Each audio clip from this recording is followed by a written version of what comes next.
એક કાગડો ડાળી પર બેસીને રડ્યા કરે. કોઈએ પૂછ્યું, કાગડાભાઈ કેમ રડ્યા કરો છો? મારો રંગ તો જો, હું કેટલો કાળો છું, મારી સામું કોઈ જોતું નથી, હું જ્યાં બેસું ત્યાં લોકો મને ઉડાડ કરતા હોય છે, મારો અવાજ કોઈને પ્રિય નથી.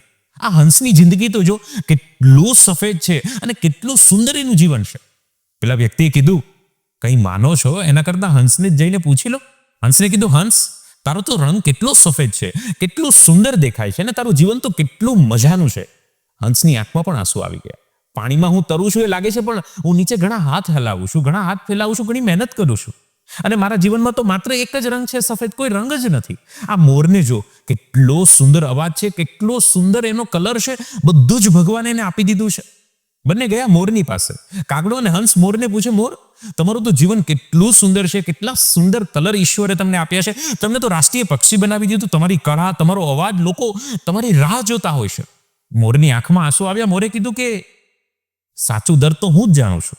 હું જ્યારે કળા કરું છું ત્યારે સુંદર લાગુ છું, ન જાણે કોઈ આવે ને મારા પીછાઓ લઈ જાય, મારી સુંદરતા લઈ જાય. અને ત્યારે ત્રણેયને સમજાઈ ગયું કે કોઈના જીવનમાં બધી જ મજા હોય એવું હોતું નથી, અને કોઈના જીવનમાં કશું જ લેવાનું ન હોય એવું પણ હોતું જ નથી. માત્ર આપણે સામેવાળાના સુખથી માની લઈએ અને દુઃખી થયા કરીએ તો આ દુઃખનો તો કોઈ અંત જ નથી. તમારું શું કહેવું છે આ વાત વિશે? ચોક્કસ કોમેન્ટ કરજો, અને હા, વિચાર જરૂર કરજો.